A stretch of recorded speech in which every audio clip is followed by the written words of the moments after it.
Salus Play y prescripcionenfermera.com.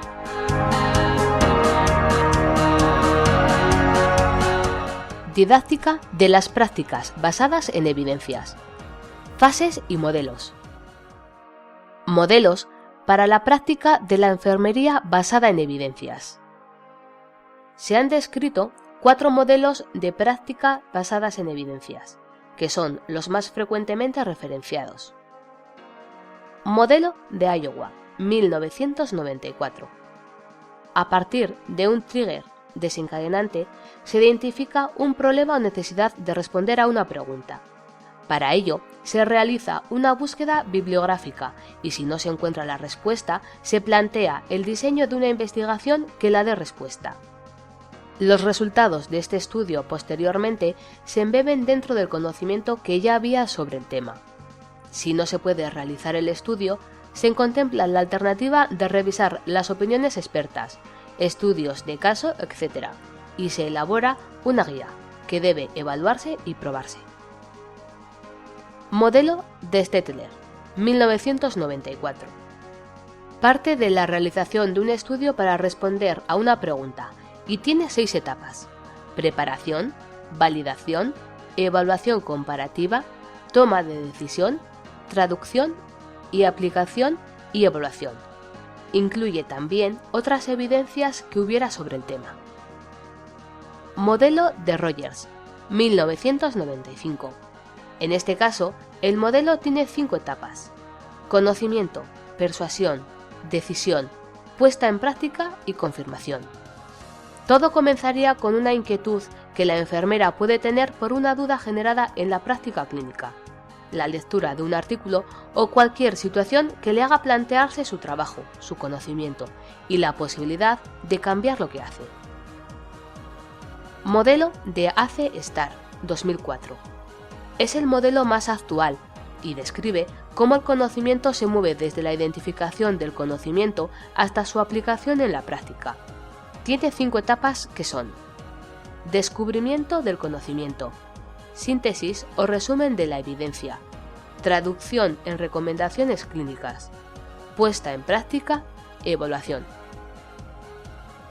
El modelo ACE es el que más se aproxima a las tendencias actuales, porque lo considera como un proceso continuo para el cambio en la práctica enfermera. Todos estos modelos supusieron una gran novedad cuando fueron planteados y tienen como eje central la asunción de que la investigación garantiza el acercamiento integral de la práctica de la enfermería basada en evidencias.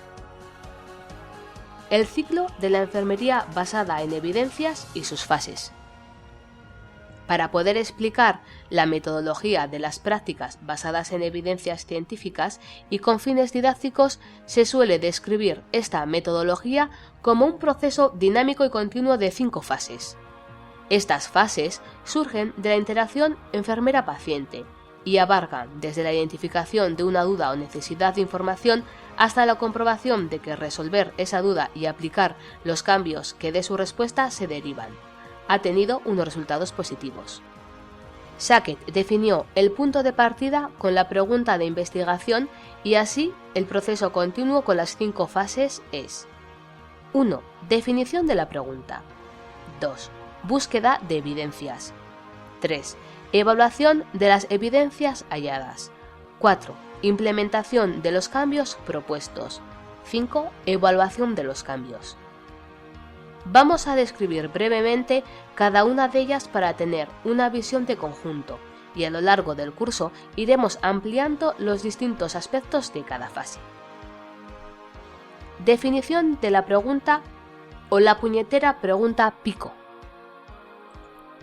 La definición y concreción de la pregunta de investigación es un punto clave al que hay que prestar la suficiente atención. Si nos planteamos preguntas demasiado genéricas o demasiado concretas, será difícil encontrar la respuesta. Además, tenemos que recordar que cada tipo de pregunta de investigación se responde mediante un tipo determinado de diseño de estudio.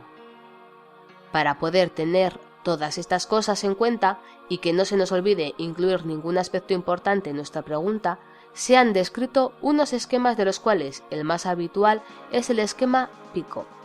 Definir una buena pregunta pico ayudará a que el segundo paso, la búsqueda de evidencias, sea más eficaz. Búsqueda de evidencias o la famosa búsqueda bibliográfica. Una vez definida la pregunta, tenemos que encontrar la información. Preguntas de carácter científico requieren buscadores de información del mismo carácter. Por eso, es aconsejable prescindir de buscadores generales como Google o Yahoo.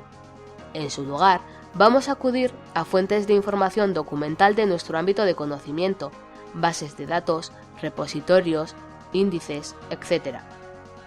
En función de cuál sea nuestro objetivo, haremos que nuestra búsqueda sea más o menos precisa y más o menos extensa. Como ya hemos mencionado, no es necesario hacer una búsqueda bibliográfica cada vez que tenemos una duda en nuestro día a día. Muchas veces nos bastará con saber encontrar y explorar los protocolos basados en evidencias, guías de práctica clínica, resúmenes estructurados, etc. Pero si nuestro objetivo es identificar la mejor evidencia disponible sobre una cuestión, la cosa cambia. A esto se le llama investigación secundaria y conlleva una estrategia de búsqueda bien definida.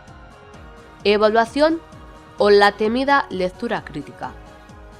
No siempre podemos adoptar las evidencias que encontramos tras nuestra búsqueda. No todo lo que se publica se adapta a la calidad que nos gustaría. Los estudios pueden tener debilidades metodológicas o no ceñirse a los tipos de diseños que queremos. También puede ocurrir que lo hallado no pueda ser aplicado en nuestro entorno, por cultura, entorno, recursos, etc. A esto se le llama validez, interna y externa. ¿Y cómo evaluamos esta calidad? ¿Cómo sabemos si nos valen o no nos valen los hallazgos?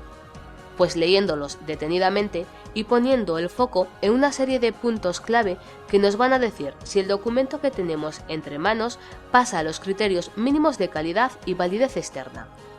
Estos puntos clave conforman los denominados checklists para la lectura crítica de la literatura científica, y un ejemplo de estos listados con las plantillas CASPI. Implementación de los cambios o aplicación de la investigación en la práctica. Tras la lectura crítica de toda la documentación encontrada sobre el tema que queríamos explorar, el siguiente paso es sintetizar las evidencias encontradas y formular nuestras recomendaciones. Estas recomendaciones pueden afianzar las intervenciones que se estaban haciendo o pueden implicar cambios y nuevas intervenciones.